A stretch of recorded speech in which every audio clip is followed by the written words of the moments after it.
Yo les voy a platicar una breve introducción de el desarrollo, la evolución del concepto de las áreas protegidas. Después pasaremos a hablar de algunos casos de éxito que me mandó Ignacio March, precisamente. Después vamos a platicar sobre el corredor biológico, que es parte de la evolución de las áreas protegidas, y después platicar con el público y dialogar sobre qué significan estos casos de éxito. ¿Quieres dar una introducción? Claro, con mucho gusto. Bueno, cuando yo empecé a hacer periodismo tenía 18 años, hace exactamente 40, y todo lo que ustedes conocen desde el punto de vista institucional, desde el punto de vista del andamiaje jurídico que hoy tenemos, simplemente no existía. No existía la Secretaría del Medio Ambiente y Recursos Naturales, la Semarnat, que antes fue la Semarnap, cuando nació en el gobierno del presidente Zedillo, cuando la maestra Carabias fue la primera secretaria. No existía la CONABIO, que recién cumplió 25 años. No existía la CONAMP, la Comisión Nacional de Áreas Naturales Protegidas, que apenas cumplió 18 años, y en la cual tuve el gusto de trabajar algún tiempo como director de Comunicación y Cultura Ambiental. No existía el INEC, no existía la CEA, no existía la CONAFOR, no existía la CONAGUA, no existía la Ley Federal de Vida Silvestre, ni la LEGEPA, no existía prácticamente nada. Entonces, cuando nosotros empezábamos a hacer periodismo, que no era necesariamente periodismo ambiental, yo fui reportero muchos años en Televisa, en un programa que se llamó 60 Minutos y que estuvo al aire 17 años, en el programa Hoy Mismo, que todavía existe, aunque con otro formato. También trabajé muchos años en noticieros, en 24 horas, en ECO y en los noticieros metropolitanos de la Ciudad de México. Cuando hacíamos 60 minutos y salíamos al campo en toda la República Mexicana, lo que en todas partes encontrábamos, aunque el tema que fuéramos a investigar era sobre violencia, inseguridad, narcotráfico, corrupción, salud, lo que ustedes quieran, lo que siempre veíamos en todo el país eran desechos tóxicos, desechos hospitalarios, desechos de la industria minera. Encontrábamos aguas contaminadas, cuerpos de aguas contaminados, ríos, lagos, lagunas, mares. No había en ese entonces prácticamente en ningún lugar plantas tratadoras. Y cuando nosotros veíamos toda esta contaminación, también veíamos que se vendían especies de fauna en la carretera, en San Luis Potosí, en Charco Cercado, en Acapulco, en Ixtapa, en Villahermosa, en donde quiera. Todas las carreteras que recorríamos vendían las típicas iguanas, vendían sapos, vendían aves, etcétera. Y tampoco había legislación, México ni siquiera pertenecía al CITES. Y empezábamos a grabar casos aislados de estos temas. Cuando ya teníamos suficiente información, elaborábamos un reportaje de 60 minutos, que duraba 60 minutos. La tesis del programa 60 minutos, que nació en Estados Unidos hace 40 años y que todavía existe y que todavía se transmite en horario estelar, lo que en Estados Unidos conocen como el prime time, su lema era: si no lo puedes decir en 60 segundos, dilo en 60 minutos. Y eso daba la oportunidad de que nosotros pudiéramos profundizar en el tema e investigar no solo las consecuencias que estábamos viendo, sino también las causas, pero sobre todo las posibles soluciones. No solo se trataba de denunciar y aventar cosas, sino buscar soluciones. Y así empezamos poco a poco a desarrollar un periodismo ambiental que era muy incipiente, y pues empezaban a llegar algunos ambientalistas o gente que hacía activismo. No sé si algunos de ustedes recuerden el del movimiento ecologista mexicano, Alfonso Ciprés Villarreal, que siempre llegaba y nos daba unas cifras espeluznantes y nos decía: se están muriendo 10,000 personas por la contaminación.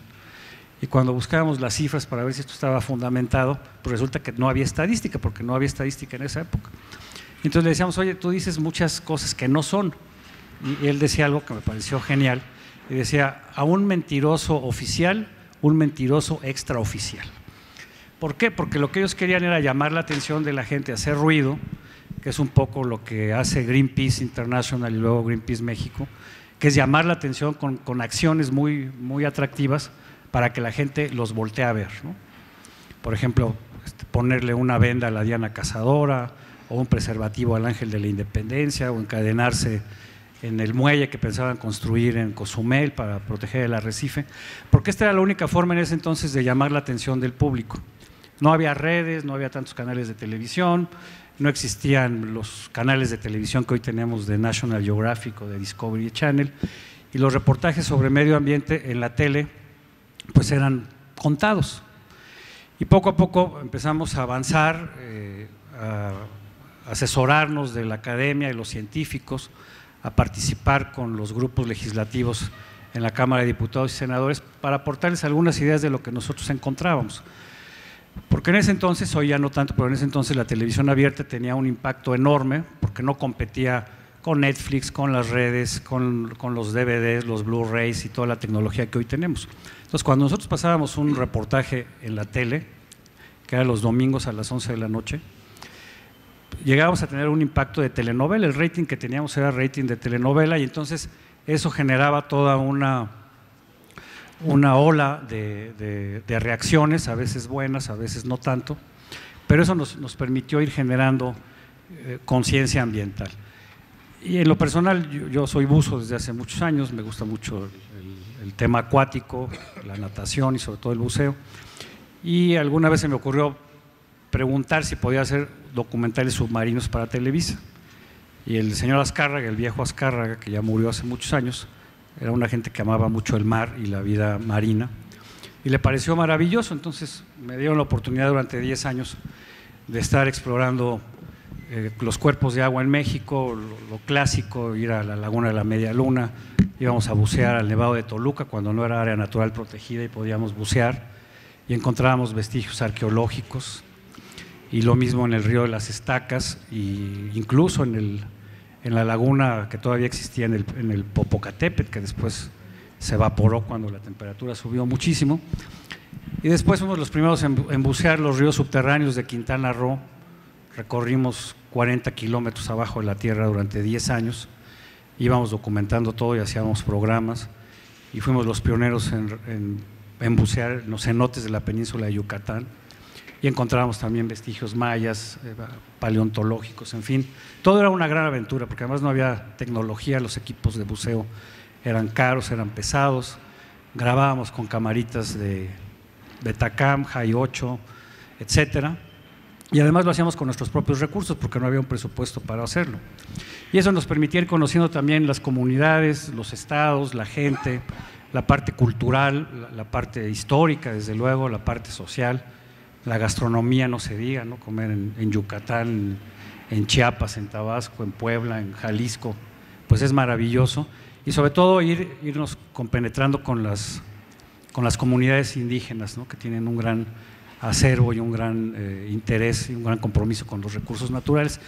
Y esto afortunadamente empezó a permear en otros medios dentro de Televisa, en los noticieros, en el sistema de noticias ECO, y tiempos después pues formamos la dirección de programas de investigación, donde le surtíamos de reportajes de medio ambiente a otros programas de Televisa. Y así nos mantuvimos durante, en mi caso, desde 1982 hasta 1995, cuando acabó 60 minutos, y luego continuamos en ECO. Y el programa de 60 minutos terminó un día, después de muchas grillas internas, porque nos dijeron que se había convertido en el programa verde de Televisa, y que Televisa, pues alguien dijo que no necesitaba eso, que ellos querían programas de denuncia y otros temas, y finalmente desapareció.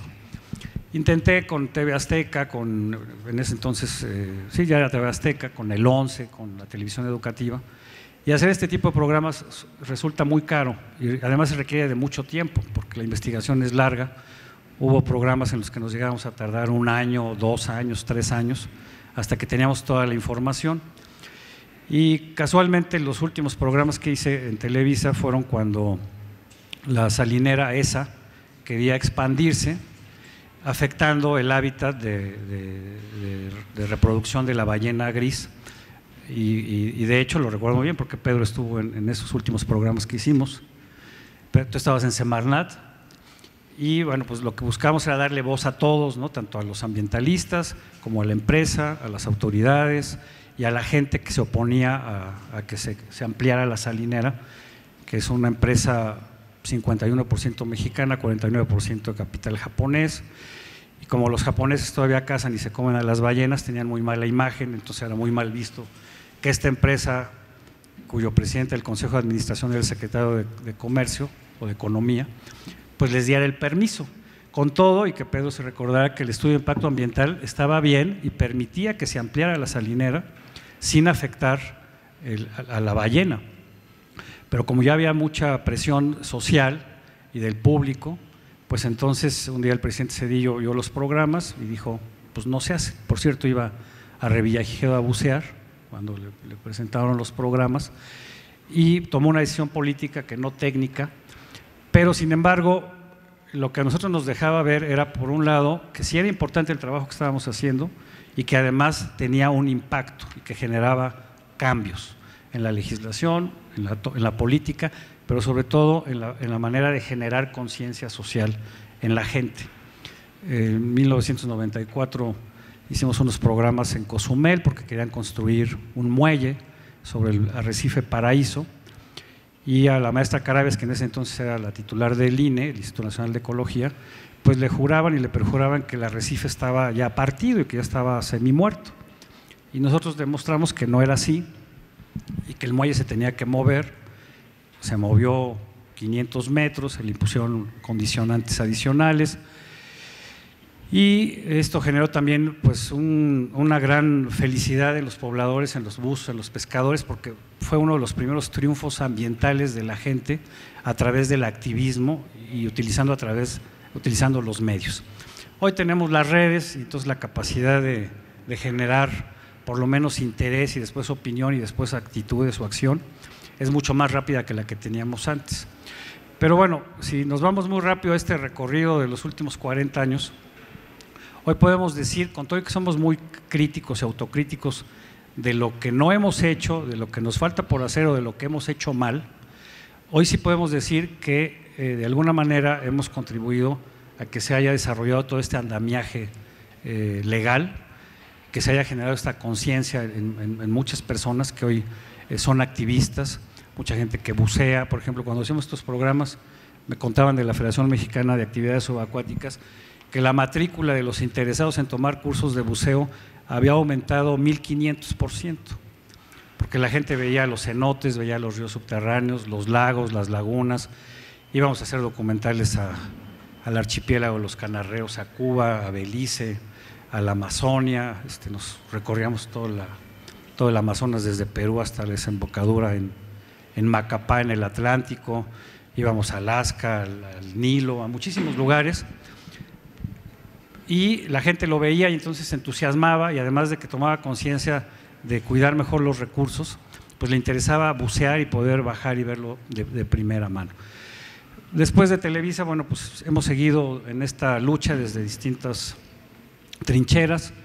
Muchos años después logramos que en la televisión educativa pues, se produjera una serie que se llamó Acciones por el Medio Ambiente, que más bien la utilizaron por el contexto político, porque México era sede de la COP sobre biodiversidad en el 2010, estuvimos transmitiendo desde Cancún todos los días, y el día que acabó la COP, acabó el programa y desde entonces jamás lo han vuelto a programar. Pasan repeticiones, pero han hecho programas nuevos.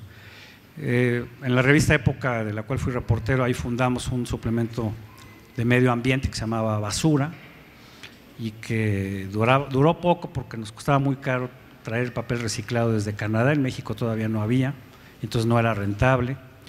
Hace algunos años fundamos una página que se llama foroambiental.com, que ahí está y es muy exitosa. También Agustín Merlo, que está aquí conmigo, y Eduardo Viadas, otro periodista ambiental muy conocido y reconocido, fundaron Planeta Azul, que también es una página que todavía existe. Y pues hemos tenido la oportunidad de trabajar también en el gobierno federal, como les decía, en la Comisión Nacional de Áreas Naturales Protegidas, en Zagarpa. Desarrollamos un canal para internet sobre temas obviamente de seguridad alimentaria, pero siempre ligado con el medio ambiente. Tuve la oportunidad de trabajar 5 años en la Cámara de Diputados haciendo programas para el canal del Congreso, y aunque eran programas sobre todos los temas, pues como nos daban mucha libertad de seleccionar aquellos que nos interesaran, bueno, pues siempre le damos el sesgo ambiental. En el programa de radio, pues es lo que hacemos en ABC Radio desde hace 19 años, donde el tema ambiental pues siempre es prioritario, porque consideramos que con todo y lo que hemos avanzado, el tema ambiental para muchos sigue siendo una moda. Se habla mucho de que hay conciencia para cuidar sobre todo el agua, para cuidar los recursos, pero en realidad hay encuestas que demuestran que la gente dice que está consciente de ello y que lleva a cabo ciertas acciones para cuidar el agua, para no contaminar, para no consumir plásticos, etcétera. Pero cuando ya hacen estudios de hábito y de consumo, la realidad es completamente distinta.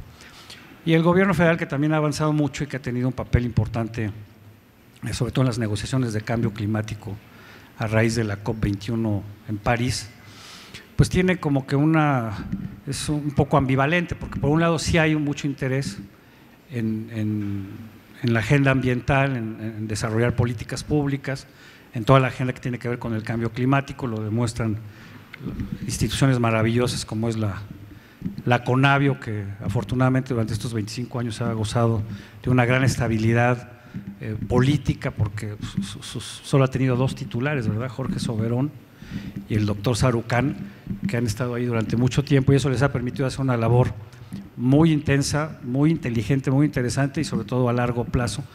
Pero por otro lado vemos que actualmente la Secretaría del Medio Ambiente tiene la mitad del presupuesto que tenía cuando inició este sexenio. Entonces, por un lado hablamos mucho de lo que se debe hacer, creo que tenemos muy bien el diagnóstico de lo que hay que hacer, pero lo que siempre nos falta son recursos humanos, obviamente recursos materiales, y nos sigue faltando conciencia. Entonces yo creo que este tipo de semanas, este tipo de encuentros son muy necesarios para que la gente venga, participe y de boca en boca lo comparta con otras personas, porque aquí nos podemos dar cuenta que a veces el tema, aunque es muy importante, no hay tema más importante que el tema ambiental. No puede haber una política económica sana si no hay un medio ambiente sano. No podemos hablar de la salud en la población o de salud en la población si no hablamos de un medio ambiente sano. Pero si aquí estuviera Belinda repartiendo discos o pósters, pues esto estaría lleno, ¿no?